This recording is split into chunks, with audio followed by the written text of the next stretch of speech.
Hello and welcome again to Pathfinder. ये हमारी economy series चल रही है और इसका लेक्चर नंबर 31 आज हम करेंगे।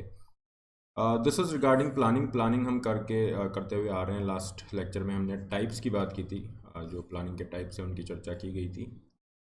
और आज हम 5 ईयर प्लान, जो पंचवर्षीय योजनाएं हैं, 5 ईयर प्लान्स की चर्चा करेंगे, जिससे काफ़ी सारे क्वेश्चंस रहते हैं। पर्टिकुलर जो 5 ईयर प्लान है उसके ग्रोथ रेट क्या टारगेट किया गया था, कितना अचीव हुआ, तो ज़्यादा हुआ, कम हुआ, क्या पर्टिकुलर 5 ईयर प्लान की थीम रही, उससे रिलेटेड क्वेश्चन है। और प्लानिंग कमीशन, जो कि इंडिपेंडेंस के बाद में, आज़ादी के बाद हमने देखा कि प्लानिंग कमीशन पे जो है इस तरह की एक बॉडी, सेंट्रलाइज प्लानिंग के लिए एक ऐसा इंस्टीट्यूशन बनाने की चर्चा की गई और फिर प्लानिंग कमीशन सामने आया। तो प्लानिंग कमीशन और 5 ईयर प्लान इस लेक्चर में हमारा पूरा डिस्कशन रहेगा। आगे बढ़ते हैं। आगे बढ़ने से पहले this is a brief introduction about me. My name is Rahul Bhardwaj. ये मेरा टेलीग्राम चैनल है जिस पे आपको सेशन के पीडीएफ प्राप्त हो जाते हैं। इसके अलावा प्लस पे फ्री क्लासेस के रिगार्डिंग आप इस लिंक पे मुझे फॉलो कर सकते हैं। और आज शाम को 9:30 बजे आपकी एक क्लास रहेगी जहाँ पे हम स्ट्रैटेजी डिस्कस करेंगे। इसके अलावा और भी काफ़ी सारी सीरीज हैं, यहाँ पे ऑलरेडी क्लासेस हैं जिनको आप देख सकते हैं। प्रीवियस ईयर क्वेश्चंस की सीरीज़ हो गई, जहाँ पे हमने यूपीएससी के प्रीलिम्स के इकोनॉमी के प्रीवियस ईयर क्वेश्चन किए हैं, जो आपका प्रीलिम्स के लिए एप्टीट्यूड डेवलप करेगा। पाथफाइंडर को इसी तरह के अपडेट्स के लिए सब्सक्राइब करना ना भूलें। इसके अलावा अनअकैडमी से आप जुड़ सकते हैं फॉर योर कंप्लीट प्रिपरेशन। और अनअकैडमी पे आज लास्ट डे है to avail this 20% discount. 20% discount को लेने का आज आखिरी दिन है।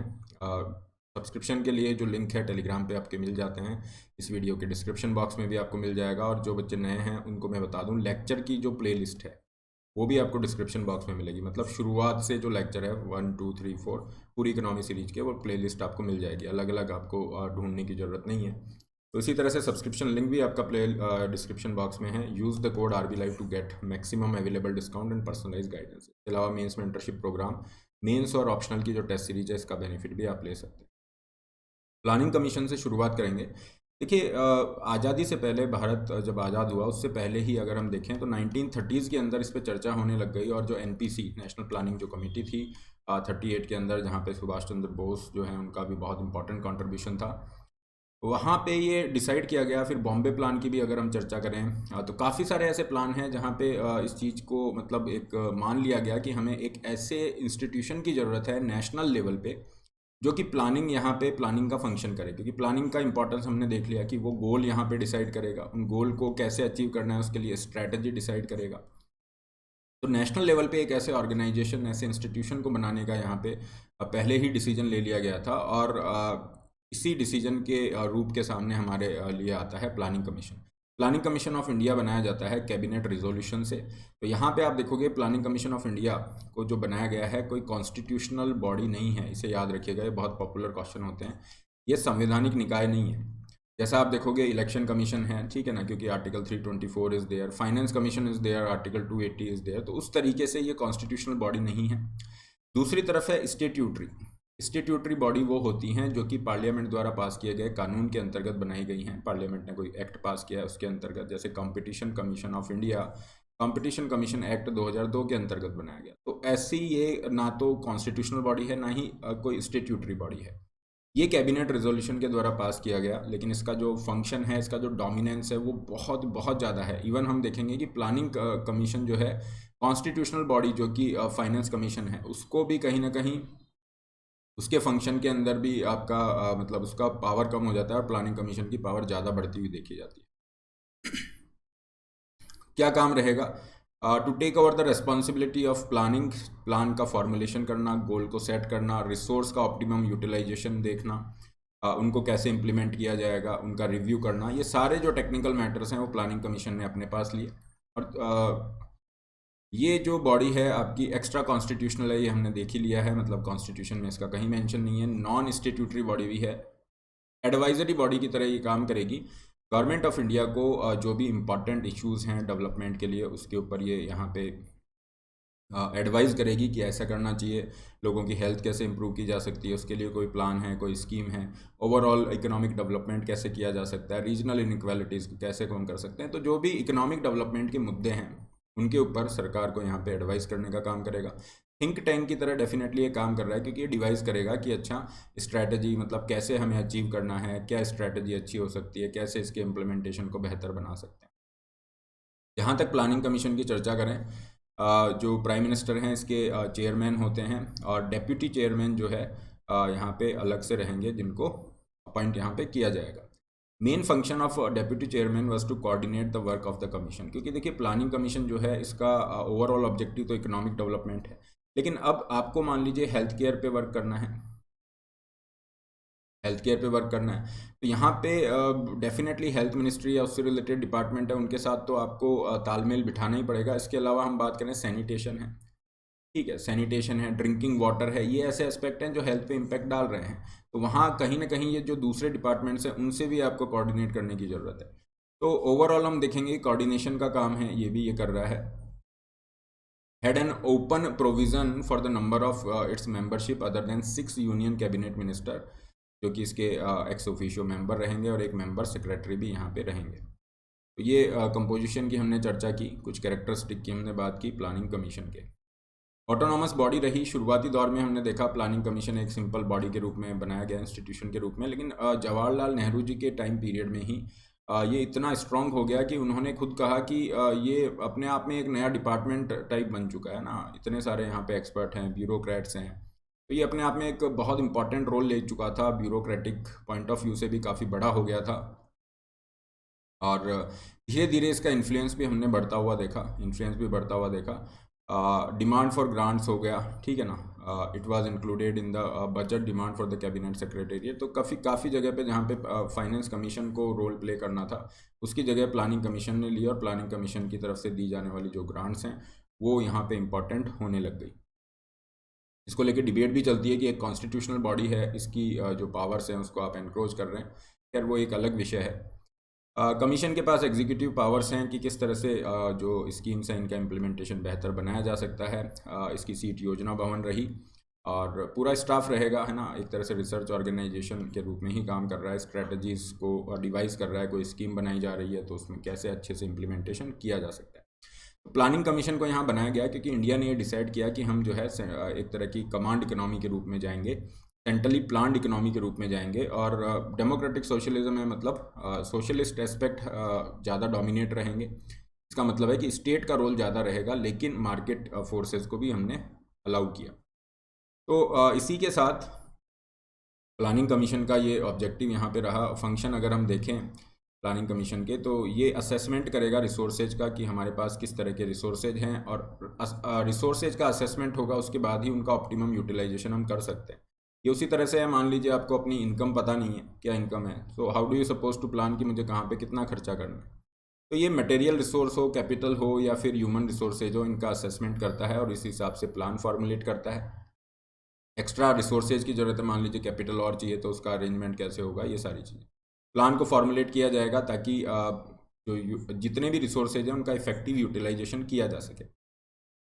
देखिए इकोनॉमी का जो डिसिप्लिन है, इकोनॉमिक्स जो है, इकोनॉमिक्स क्या है, economics is basically dealing with management of scarce resources, क्योंकि रिसोर्सेज जो हैं वो लिमिटेड हैं, उनका इफेक्टिव मैनेजमेंट कैसे किया जा सकता है कि उनका वेस्टेज ना हो और मैक्सिमम हमें रिजल्ट मिल सके। This is all about economics, और यहाँ पे प्लानिंग का भी यही ऑब्जेक्टिव है। Determine the nature of machinery, जो कि यहाँ पे इम्प्लीमेंटेशन यहाँ करेगी। Appraise from time to time, ये मूल्यांकन करेगा कि कितना यहाँ पे अचीव हुआ है different stage of the plan. जैसे 5 ईयर प्लान है तो उसके अंदर मूल्यांकन किया जाएगा कहाँ तक हम पहुँचे हैं, क्या हमें करना पड़ेगा, कुछ चेंज करना है, नहीं करना है, ये सब चीज़। Indicate the factors which are tending to retard the economic development, हमारे इकोनॉमिक डेवलपमेंट विकास के पथ पे जो बाधा हैं उनको ये आइडेंटिफाई करेगा, and will try to suggest the measure how we can overcome these obstacles.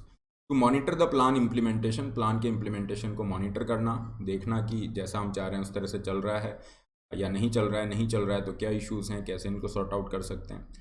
Monitor the progress of various central ministries, ये भी काम दिया गया है। ये देखिए ये वाला जो फंक्शन है ये बाद में एडिशन होता है, ये बाद में ऐड होता है, specially after LPG reform, LPG जो रिफॉर्म प्रोसेस है उसके बाद में ये आपका एडिशन होता है। और यहाँ पे आप देखोगे कि सेंट्रल मिनिस्ट्रीज को मॉनिटर कर रहा है, पावर कर रहा है, और इसके अलावा ये जो फंक्शन है जहाँ पे ये क्या कर रहे हैं, मॉनिटरेबल टारगेट ये दे रहा है। ये भी लगभग 2000 सन 2000 के आसपास ये आपका ऐड होता है, मॉनिटरेबल टारगेट। तो इससे क्या होगा इसकी जो अथॉरिटी है स्टेट्स पे, राज्यों पे जो अथॉरिटी है प्लानिंग कमीशन की, वो बहुत ज़्यादा बढ़ जाती है, क्योंकि आपको मॉनिटरेबल टारगेट दिए गए हैं डेवलपमेंट के लिए और वही टारगेट स्टेट्स को दिए गए हैं। तो वहाँ पे प्लानिंग कमीशन का एक बहुत ज़्यादा आप कह सकते हैं दबदबा या प्रभाव देखने को मिलेगा स्टेट्स के ऊपर। प्लानिंग कमीशन का यूनिफाइंग रोल रहा, जो कि ज़रूरत भी थी उस टाइम पे, क्योंकि हम उस कंडीशन में थे कि जहाँ पे स्टेट, मान लीजिए स्टेट इस तरफ जा रहे हैं और सेंटर चाहता है इस तरफ जाना, तो हम ये अफोर्ड नहीं कर सकते थे, because we had a very limited resource base at the time of the independence, और हमेशा ही रहता है, रिसोर्सेज लिमिटेड ही रहते हैं। तो वहाँ पे एक सिनर्जी की ज़रूरत थी कि अगर जिस तरफ सेंटर कह रहा है उसी तरफ सारे स्टेट भी जाएँ। तो शुरुआती दौर में तो इशू नहीं था, लेकिन जैसे जैसे different regional parties I, coalition की गवर्नमेंट बनी, ये एक मेजर चैलेंज आया और यहाँ पे प्लानिंग कमीशन ने बहुत इंपॉर्टेंट रोल प्ले किया कि एक जो प्लान है हमारा, वहाँ पे सेंटर और स्टेट कोऑपरेशन करके, मतलब कोऑर्डिनेशन उनका रहे, साथ में सहयोग के साथ आगे वो बढ़ सके। लेकिन फिर भी हम देखेंगे काफ़ी सारे इश्यूज़ रहे। सबसे बड़ा इशू तो इम्प्लीमेंटेशन का ही था। क्यों था? क्योंकि आपने क्या किया है, ये टॉप टू बॉटम अप्रोच है। आपने टॉप लेवल पे डिसाइड कर दिया, irrespective of the states condition, उनकी नीड है, चैलेंजेस है, पोटेंशियल है, क्या है क्या नहीं है, आपने यहाँ पे अपना प्लान दे दिया स्टेट्स को और वही चीज़ नीचे जा रही है। तो इम्प्लीमेंटेशन में बड़ी दिक्कत आएगी। क्यों? क्योंकि हर स्टेट की ज़रूरत अलग है, वहाँ पे चैलेंजेस अलग हैं। उनकी आप देखेंगे situation, requirement, resource base etcetera, बहुत सारी ऐसी चीज़ें हैं जो स्टेट लेवल पे या फिर डिस्ट्रिक्ट लेवल पे भी चेंज हो रही हैं। तो इसीलिए हम देखेंगे कि आगे आने वाले टाइम में 2015 में प्लानिंग कमीशन को रिप्लेस करके नीति आयोग आ जाता है ना, और नीति आयोग इस अप्रोच को बिल्कुल रिवर्स करता है। नीति आयोग क्या कहता है? बॉटम अप अप्रोच, नीचे से हम ऊपर जाएंगे। आप अपनी रिक्वायरमेंट बताइए, जो भी जेन्युइन होगा उनको हम जो प्लान है उसके अंदर इंक्लूड करेंगे और आप अपनी नीड के अकॉर्डिंग यहाँ पार्टिसिपेट कर सकते हो। तो स्टेट को एक बहुत बड़ा रोल यहाँ पे दिया गया, जो नीति आयोग में हम पढ़ेंगे आने वाले लेक्चर्स में। कुल मिला के ये प्लानिंग कमीशन के फंक्शन हैं, ये इसके मेजर फीचर्स हैं, ये ध्यान रखिए। प्लानिंग कमीशन की तरफ से जो सेंट्रल लेवल पे जो अगर देखते हैं, इंडिया ने डिसाइड किया था कि हम प्लान इकोनॉमी रहेंगे, तो इसमें जो सेंट्रल लेवल पे मेजर प्लान्स है उसमें 5 ईयर प्लान सबसे इंपॉर्टेंट है। इसके अलावा 20 पॉइंट प्रोग्राम भी चलाया गया। इसका ऑब्जेक्टिव था पॉवर्टी रिमूवल। MPLAD स्कीम चली रही है, जहाँ पे जो MPs हैं वो अपने एरिया के लिए फंड देते हैं डेवलपमेंट के रिगार्डिंग। ये 5 ईयर प्लान है, ये हमारे लेक्चर का मेन पार्ट यहाँ पे रहेगा। 5 ईयर प्लान्स ऑफ इंडिया, पंचवर्षीय योजनाएं। पंचवर्षीय योजनाओं में क्या इंपॉर्टेंट रहेगा, इसको एक देख लेते हैं। एक तो देखिए ग्रोथ में ध्यान रखना। एक्चुअल जैसे यहाँ पे पहला 5 ईयर प्लान 1951 में आया। इसमें टारगेट जो ग्रोथ थी, हमारा टारगेट था कि हम 2% की ग्रोथ को अचीव करें, ये GDP ग्रोथ रेट है, लेकिन एक्चुअल ग्रोथ हमारी 3.6 हुई। अब आपको ये 2, 3.6 ऐसा याद नहीं होता है तो चल जाएगा, लेकिन आपको ये पता होना चाहिए कौन कौन से 5 ईयर प्लान्स हैं जिसके अंदर जो टारगेट है उससे ज़्यादा अचीव हुआ एक्चुअल में, तो उनको एक लिस्ट में आप लिख लेना। और कौन से ऐसे हैं जहाँ पे टारगेट जो है वो आपका ज़्यादा रहा और एक्चुअल ग्रोथ रेट कम हुई। तो ये एक चीज़ आपको पता होनी चाहिए। एग्जैक्ट ग्रोथ नंबर्स वो रट्टा मारने की ज़रूरत नहीं है, लेकिन हाँ ये चीज़ थोड़ा सा ध्यान रख लीजिए। वैसे अब नीति आयोग आ गया है तो ये चीज़ें कम इंपॉर्टेंट हो गई हैं, but still these things are important. अभी भी PCS एग्ज़ाम में तो बहुत ज़्यादा हैं। और जो थीम है ये तो हमेशा रहेगी, है ना। थीम जो है 5 ईयर प्लान की, ये तो हमेशा से ही इंपॉर्टेंट है, चाहे प्री हो या मेंस हो। तो दोनों चीज़ें मैंने बता दी हैं आपको, इसको थोड़ा ध्यान रखिएगा। पहला 5 ईयर प्लान आया और हमने देखा था कि 5 ईयर प्लान की जो शुरुआत है रशिया से होती है, 28 के अंदर आया था। वहाँ पे हैवी इंडस्ट्रीज़ पे फोकस किया गया। तो इंडिया में भी हम देखेंगे कि हाँ सेकेंड 5 ईयर प्लान में हैवी इंडस्ट्रीज़ पे फोकस है। शुरुआत वाले 5 ईयर प्लान में 51 से 56 इसका पीरियड रहा, और यहाँ पे हमने प्रायोरिटाइज किया एग्रीकल्चर, इरिगेशन और पावर प्रोजेक्ट्स को। कैपिटल बेस्ड ये मॉडल था, हेरोड डोमर मॉडल, जिसके अंदर जो सेविंग है या जो कैपिटल है उसका यूज़ किया जा रहा है ग्रोथ के लिए। कम्युनिटी डेवलपमेंट प्रोग्राम ये जो है ये लॉन्च किया गया इसी 5 ईयर प्लान में। पब्लिक सेक्टर जो एंटरप्राइजेज हैं, क्योंकि हमने देखा कि सरकार ने क्या किया था, सोशलिज्म पे ज़्यादा फोकस वहाँ पे किया था। तो जितनी भी मेजर आप देखोगे कंपनियाँ थी वो पब्लिक सेक्टर की कंपनियाँ थी, मतलब सरकार की ऑनरशिप वाली कंपनियाँ वहाँ डोमिनेट कर रही थी। तो लगभग 40% से ज़्यादा जो है वो PSUs के फेवर में जाता है। सेकंड प्लान के अंदर ये रैपिड इंडस्ट्रियलाइजेशन पे फोकस करेंगे, और जिस तरह से रशिया ने किया था हैवी इंडस्ट्रीज़ पे, तो इंडिया ने भी हैवी इंडस्ट्रीज़ पे फोकस किया। कैपिटल गुड्स पे फोकस किया। कैपिटल गुड्स, ये कैपिटल और कंज्यूमर गुड्स क्या होते हैं? देखिए कंज्यूमर गुड है जो कि हम यूज़ कर रहे हैं, जैसे रेफ्रिजरेटर हो गया, वॉशिंग मशीन है, ये सब चीज़ें जो हमारे मतलब आम में उपयोग आने वाली चीज़ें हैं। कैपिटल गुड्स होते हैं ऐसे गुड्स जो कि आगे प्रोडक्शन प्रोसेस में हेल्प कर रहे हैं, एफिशिएंसी बढ़ा रहे हैं, जैसे कोई मशीनरी है, टूल्स हैं, ठीक है, ये चीज़ें होंगी। या फिर आप देखोगे आज के टाइम पे अगर हम चर्चा करें कोई भी इस तरह के कंप्यूटर सिस्टम्स हो गए, है ना, जो ओवरऑल एफिशिएंसी बढ़ाएंगे, प्रोडक्टिविटी बढ़ाएंगे, तो ये कहीं ना कहीं जो प्रोसेस के अंदर इकोनॉमिक प्रोसेस में आगे कंट्रीब्यूट कर रहे हैं। कैपिटल गुड के ऊपर फोकस किया क्योंकि इंडिया ने यहाँ पे अपना जो प्राइम मूविंग फोर्स है वो इंडस्ट्री को चूज़ किया। इंडस्ट्री को चूज किया, ये कहा गया कि इंडस्ट्री पे हम ज़्यादा फोकस करेंगे ताकि हम इकोनॉमिक डेवलपमेंट कर सकें। अब इंडस्ट्री को बनाने के लिए आपको क्या चाहिए? बेसिक जो हैवी इंडस्ट्रीज़ हैं वो होनी चाहिए, जैसे आयरन एंड स्टील है, या फिर हम सीमेंट की इंडस्ट्री की चर्चा करें, रिफाइनरीज़ हैं, ये सब चीज़ें। तो ये तो होना ही चाहिए। इसके अलावा कैपिटल गुड्स भी हम जनरेट कर पाएँ ताकि विदेशों पे हमारी निर्भरता ना हो, क्योंकि इंडस्ट्रियलाइजेशन के लिए आपको जो चीज़ें चाहिए वो कैपिटल गुड्स आपको रिक्वायरमेंट है। इसलिए आप देखोगे सेकंड प्लान के अंदर ये डेवलप किया गया, जो महलनोबिस थे उन्होंने डेवलप किया। और सेकंड प्लान को ये भी कहा जाता है कि नेहरू महलनोबिस स्ट्रैटेजी है, जिसमें आपने हैवी इंडस्ट्री कैपिटल गुड्स पे फोकस किया है, इंडस्ट्रियलाइजेशन को फोकस करने की आप चर्चा कर रहे हो। तो दिस वाज द थिंग। यहाँ पे आप देखेंगे टारगेटेड ग्रोथ से कम होती है एक्चुअल ग्रोथ, है ना, टारगेटेड ग्रोथ से कम होती है एक्चुअल ग्रोथ, ये ध्यान रखिए। थर्ड 5 ईयर प्लान आता है, सबसे चैलेंजिंग पीरियड इंडिया की हिस्ट्री का अगर आप देखोगे तो पोस्ट इंडिपेंडेंट इंडिया में ये थर्ड जो प्लान पीरियड है यहाँ पे है 1961 से 65 वाला पीरियड है। यहाँ पे इंडिया ने कहा कि हम बैलेंस्ड रीजनल डेवलपमेंट के लिए जाएंगे, एग्रीकल्चर पे भी फोकस करेंगे, लेकिन यहाँ पे बहुत सारे चैलेंजेस आए।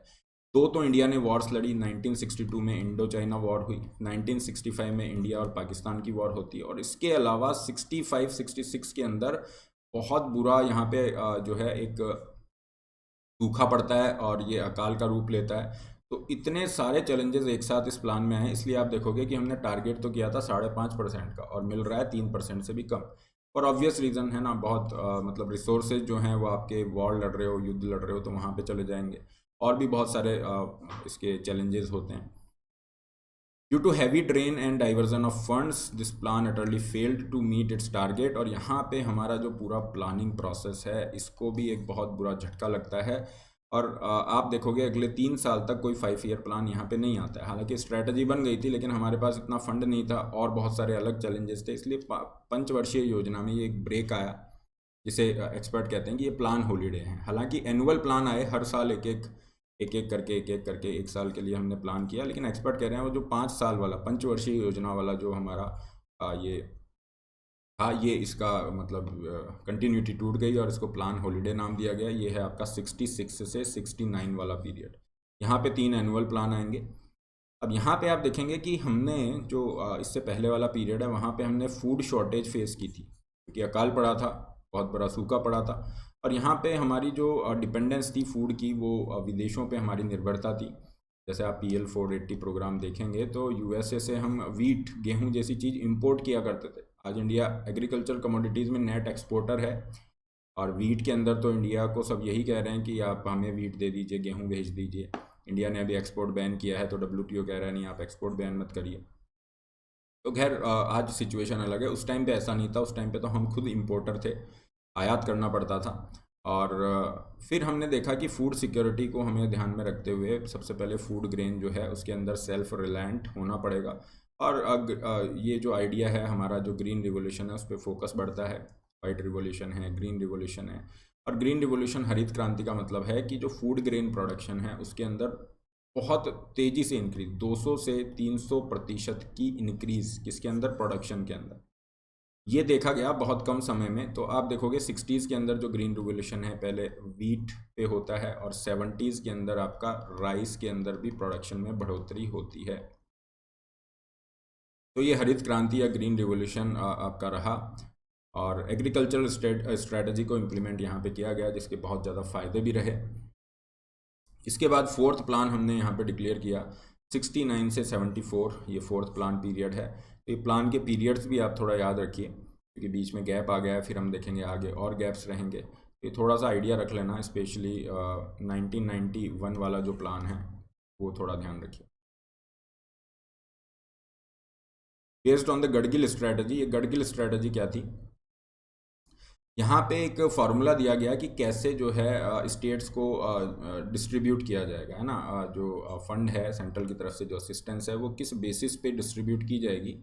तो उसकी चर्चा गडगिल स्ट्रेटजी में की गई, with special focus to the ideas of growth and stability and progress towards self reliance. तो ये सब चीज़ों पे आपने फोकस किया, और सेल्फ रिलायंस का यहाँ पे मेजर जो है, इसको आप देख सकते हैं कि सेल्फ रिलायंस आज भी चर्चा होती है आत्मनिर्भरता की, उस समय पे भी थी। इवन आप देखोगे 5 ईयर प्लान के one of the major objective हैं, तो उसमें इक्वेलिटी की बात करेगा, ठीक है ना, मॉडर्नाइजेशन की बात करेगा, इकोनॉमिक ग्रोथ की बात करेगा, और सेल्फ रिलायंस की भी बात की जा रही है। तो पिछले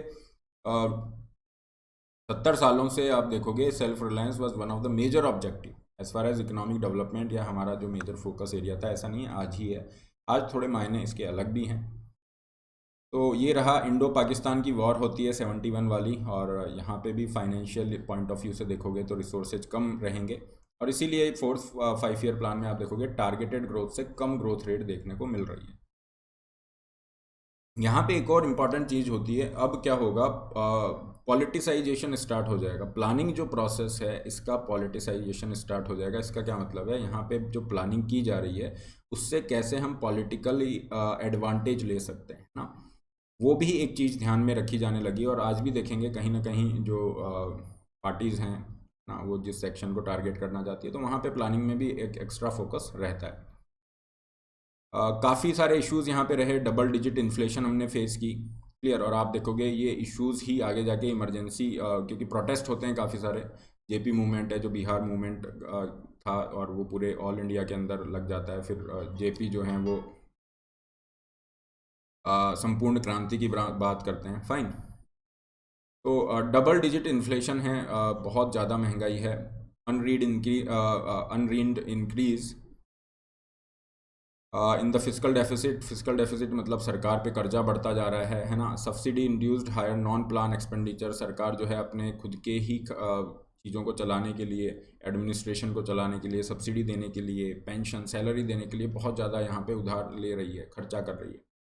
नेशनलाइजेशन की तरफ भी हम बढ़े, और बैंकों का इनका नेशनलाइजेशन यहाँ पे स्टार्ट हुआ।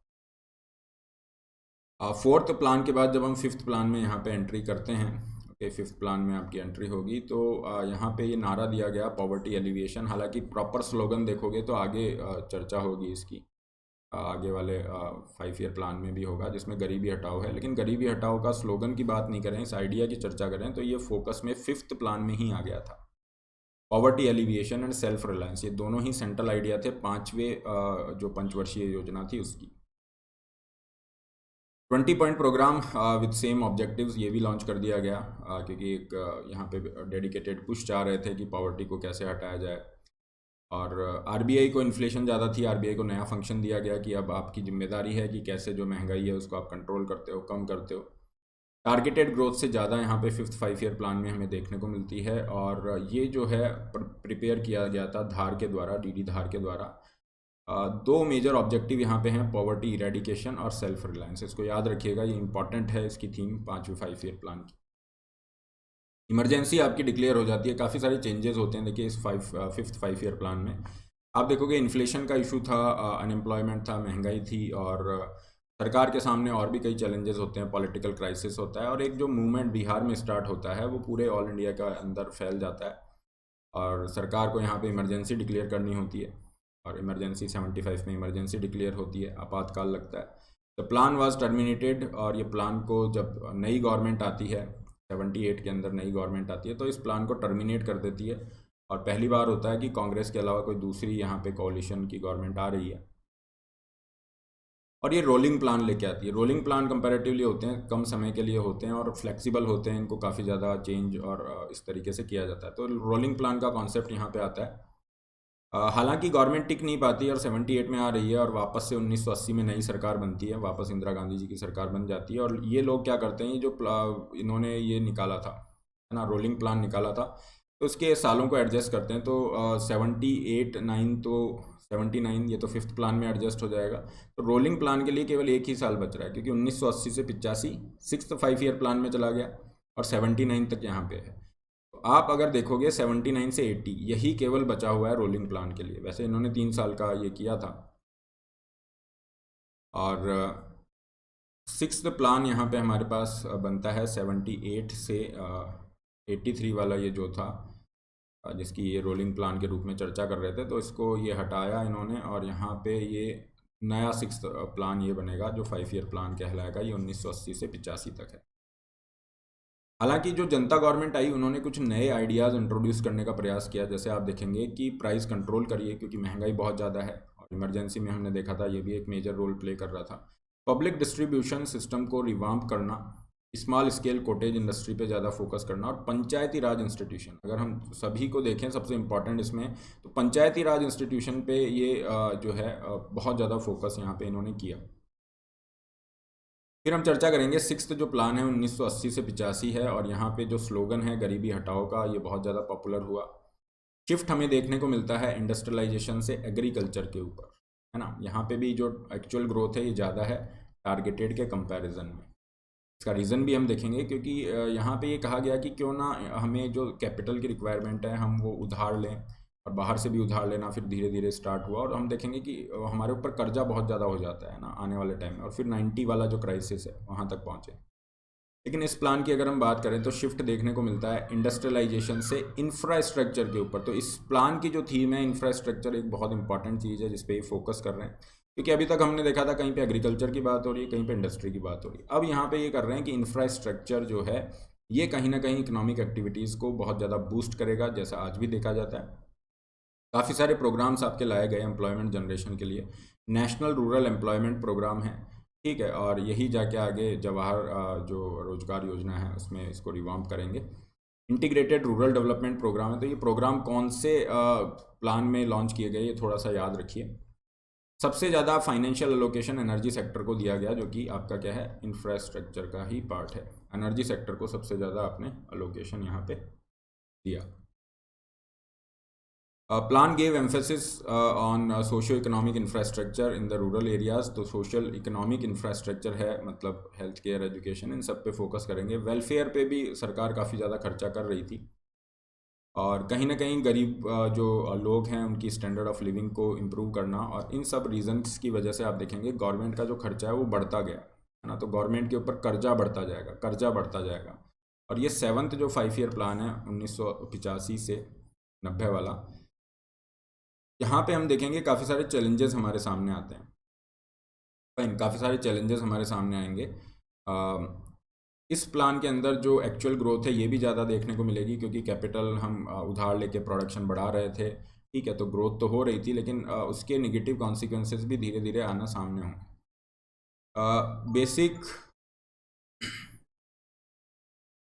बेसिक टेनेंट्स ऑफ प्लानिंग अगर हम देखें, growth, modernisation, self reliance, social justice, ये सोशल जस्टिस याद रखिएगा, remained as the guiding principles. Jawahar Rozgar Yojana जो गाँव के अंदर रोजगार प्रदान करने के लिए एक तरह से रिवाम्प ही किया गया पुरानी योजना का। और ऑलरेडी जो प्रोग्राम चल रहे थे, ड्रॉट प्रॉन एरिया है ना, ये हो गया, कमांड एरिया डेवलपमेंट प्रोग्राम है, इंटीग्रेटेड रूरल डेवलपमेंट प्रोग्राम, ये सारे कंटिन्यू आपके रहे। तो ये 7th प्लान है। शुरुआती दौर में हमने देखा इकोनॉमी ने अच्छा परफॉर्म किया, सब कुछ अच्छा चल रहा था, बट फिस्कल इम्बेलेंसेज आने लग गए। हमने देखा सरकार ने खर्चा बहुत ज़्यादा किया था वेलफेयर के ऊपर, तो सरकार का जो कर्जा है, सरकार पे जो कर्जा है, फिस्कल डेफिसिट, ये बहुत ज़्यादा इंक्रीज होने लग गया। क्लियर, बाहर से हम पैसा ले रहे थे, स्टार्ट हमने कर दिया था, तो इंडिया के ऊपर जो एक्सटर्नल डेट है ये भी बढ़ रहा था, ठीक है। फिर बैलेंस ऑफ पेमेंट का यहाँ पे हमारे सामने इशू आ गया, बीओपी क्राइसिस हमारे सामने आ गया। बैलेंस ऑफ पेमेंट क्राइसिस क्या होता है? बीओपी क्राइसिस ये होता है जिसका सामना आज श्रीलंका कर रहा है, वर्तमान में पाकिस्तान कर रहा है। बीओपी क्राइसिस मीन्स आपका जो फॉरेक्स रिजर्व है, फॉरेन एक्सचेंज जो रिजर्व है, इसके अंदर ऑलमोस्ट 90% फॉरेन करेंसीज ही हैं, उसके अंदर पैसा बहुत कम है, और उसमें पैसा कम है तो इम्पोर्ट अगर आप करोगे, इम्पोर्ट के लिए फॉरेन करेंसीज आपके पास नहीं है सफिशिएंट। आप अपना जो कर्जा है, एक्सटर्नल डेट, ये भी नहीं चुका सकते क्योंकि इसके लिए भी आपको फॉरेन करेंसी चाहिए। तो ये जो सिचुएशन है ये बीओपी क्राइसिस की सिचुएशन है। तो इंडिया का बीओपी क्राइसिस यहाँ प्रेसिपिटेट होता है जब हमारे फॉरेक्स में केवल 2 से 3 हफ्ते का ही इंपोर्ट करने का पैसा था, और हम अपना उधार नहीं चुका सकते थे। ओके, हम we were on the verge of default. Default हमने किया नहीं, लेकिन हम डिफ़ॉल्ट के बिल्कुल नज़दीक थे। और काफ़ी सारे फॉरेन लोन थे, गवर्नमेंट का खर्चा बहुत ज़्यादा था, रेवेन्यू कलेक्शन गवर्नमेंट का कम था। इसलिए हम देखेंगे ये जो पूरी चीज़ें हैं, फिर पॉलिटिकल भी रहा इस टाइम पे ना, काफ़ी ज़्यादा वेरिएशंस रहे पॉलिटिकल पॉइंट ऑफ व्यू से, और इसी वजह से नेक्स्ट 5 ईयर प्लान नहीं आया और फिर 2 एनुअल प्लान्स आएंगे आप, है ना, 2 एनुअल प्लान्स आएंगे। 8वां जो 5 ईयर प्लान है ये टेक ऑफ नहीं कर पाया, पॉलिटिकल सिचुएशन अलग था, इकोनॉमिक क्राइसिस हम फेस कर रहे थे, और इस वजह से आप देखोगे फिर 8वां जो 5 ईयर प्लान आता है, क्योंकि 90 से 91 और 91 से 92 ये 2 एनुअल प्लान हैं, और उसके बाद में एलपीजी रिफॉर्म हो जाते हैं, उसके बाद में 8वां 5 ईयर प्लान आता है। एलपीजी रिफॉर्म क्या है, 1991 में एक नई इकोनॉमिक पॉलिसी बनाई गई। इस इकोनॉमिक पॉलिसी में कहा गया कि हम ऐसा ऐसा करेंगे। क्या क्यों कहा गया, क्योंकि देखिए भारत को पैसे की ज़रूरत थी, फॉरेन करेंसी की ज़रूरत थी। हम गए आईएमएफ के पास, आईएमएफ ने कहा ठीक है हम आपको पैसा देंगे, लेकिन हमारी कुछ कंडीशन है, उनको आप फॉलो कीजिए। तो वही रिफॉर्म के रूप में भी देखने को मिलेंगी। तो लिबरलाइज हमने किया, इन्होंने कहा मार्केट के रोल को, प्राइवेट सेक्टर के रोल को इंक्रीज करो। तो भारत सरकार ने क्या किया, लिबरलाइजेशन किया, प्राइवेटाइजेशन की तरफ हम मूव करें। और यहाँ पे आप देखोगे 5 ईयर प्लान में भी इसका इम्पैक्ट देखने को मिलता है। Redefinition of state's role, state का जो रोल है, जो बहुत ही स्ट्रॉन्ग रोल था, इतना स्ट्रॉन्ग था कि अगर कोई प्राइवेट सेक्टर कहीं पे जाएगा तो आपको लाइसेंस लेना पड़ेगा। फिर अगर आप प्रोडक्शन भी बढ़ा रहे हो, मान लीजिए आप 100 कार बना रहे थे, आपने देखा नहीं अब 150 कार बनाते हैं, तो पहले सरकार से परमिशन लो। किसी प्रोडक्ट की प्राइस जो है अगर वो आपको इंक्रीज़ करनी है, गवर्नमेंट से परमिशन लो। इतना स्ट्रॉन्ग रेगुलेशन था कि प्राइवेट सेक्टर ग्रो ही नहीं कर पा रहा था। और यहाँ पे देखोगे स्टेट की मोनोपोली थी, पीएसयूज वहाँ पे डोमिनेट कर रहे थे, जिसकी वजह से कंपटीशन वाज नॉट देयर। तो जो रिसोर्सेज है उनका इफेक्टिव यूटिलाइजेशन नहीं होगा, कंज्यूमर को भी नुकसान होगा, और आप इंटरनेशनल लेवल पे तो कॉम्पीट कर ही नहीं सकते। तो इन सब वजह से हमने देखा 91 के अंदर काफ़ी सारी नई चीज़ों को ऐड किया, जो डिटेल में हम एक सेपरेट चैप्टर है एलपीजी रिफॉर्म के फॉर्म में कर लेंगे। और मार्केट बेस्ड डेवलपमेंट पे हमारा फोकस आ गया है ना, इंफ्रास्ट्रक्चर पे भी हमने फोकस जारी रखा और मार्केट बेस्ड डेवलपमेंट पे हो गया। इसका क्या मतलब है, जहाँ पे प्राइवेट सेक्टर परफॉर्म कर सकता है उसको करने दिया जाए, उसको प्रमोट किया जाए। जहाँ पे प्राइवेट सेक्टर जो है परफॉर्म नहीं कर सकता, स्टेट का रोल यहाँ पे रहेगा, स्टेट का रोल यहाँ पे रहेगा। काफ़ी सारी चीज़ें रही, जैसे नॉन प्लान एक्सपेंडिचर है, इसको कंट्रोल करने की ज़रूरत है, क्योंकि ये जो आपका घाटा बढ़ रहा है, कर्जा बढ़ रहा है, उसको कम करिए। सब्सिडीज़ को रैशनलाइज करिए, जहाँ पे ज़रूरत नहीं है वहाँ पे हटाइए और रीफोकस उनको करिए। प्लानिंग को थोड़ा सा डिसेंट्रलाइज करना पड़ेगा, है ना। तो ये भी एक चीज़ देखने को मिलती है। स्पेशल एम्फेसिस दिया गया कोऑपरेटिव फेडरलिज्म पे, और ये देखते हैं आप नीति आयोग जो है वहाँ पे डिसेंट्रलाइज प्लानिंग, कोऑपरेटिव फेडरलिज्म, ये बिल्कुल सेंट्रल जो है पिलर्स हैं नीति आयोग के, अगर आप फंक्शन देखेंगे। एग्रीकल्चर पे फोकस बढ़ता है और रूरल एक्टिविटीज़ को भी सजेस्ट किया जाता है, और ये चीज़ बहुत ज़्यादा हो जाती है एग्रीकल्चर पे फोकस 2002 में जाके और भी तेज़ी से इंक्रीज़ होगा। पूरा जो प्रोसेस है प्लानिंग का उसको क्रिटिसाइज़ भी किया गया काफ़ी रीजंस की वजह से, क्योंकि यहाँ पे देखिए एलपीजी रिफॉर्म हुए हैं और उसके बाद हम देख रहे हैं कि मार्केट का रोल बहुत इंपॉर्टेंट है, और मार्केट इकोनॉमी में प्लानिंग का क्या काम है। तो इस वजह से कहा गया कि प्लानिंग अब इररेलेवेंट हो गई है ना। रोल बैक आप करिए स्टेट का रोल, रीस्ट्रक्चर करिए, जो है प्लानिंग प्रोसेस को रीस्ट्रक्चर करिए। ये सब चीज़ें सामने आने लग गई। सोशल सेक्टर पे आपका फोकस ज़्यादा होना चाहिए, लेकिन फिर भी 5 ईयर प्लान यहाँ पे जारी रहे।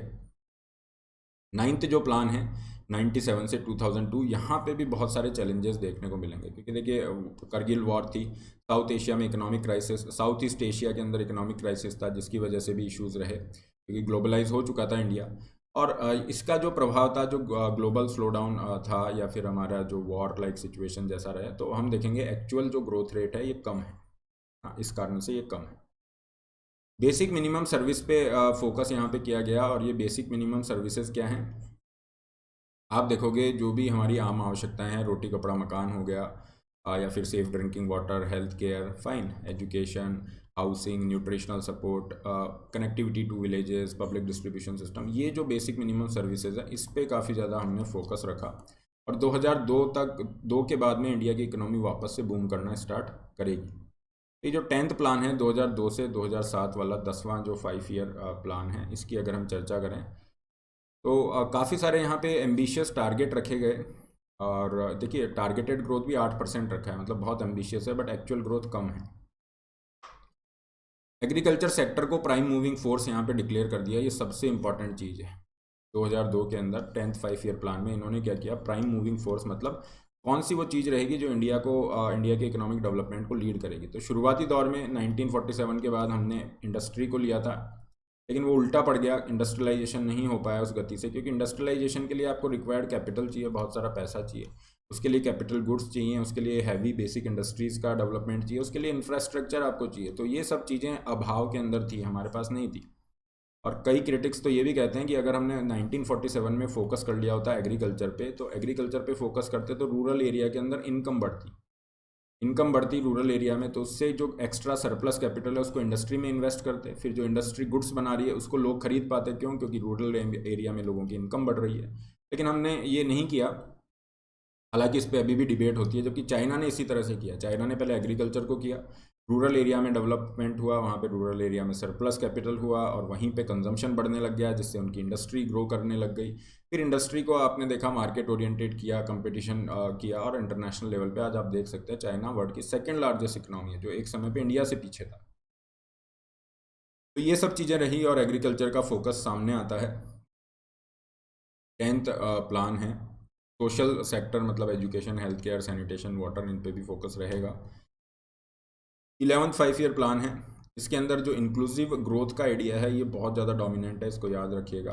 This is very very important. Targeted growth 9% की थी, एक्चुअल ग्रोथ 8%। अब 8% की ग्रोथ रेट हम हिट कर रहे हैं, दिस इज़ ह्यूज, है ना। बहुत तेज़ी से बढ़ती हुई अर्थव्यवस्था में आ गई इंडिया, एक बड़ी इकोनॉमी जो है।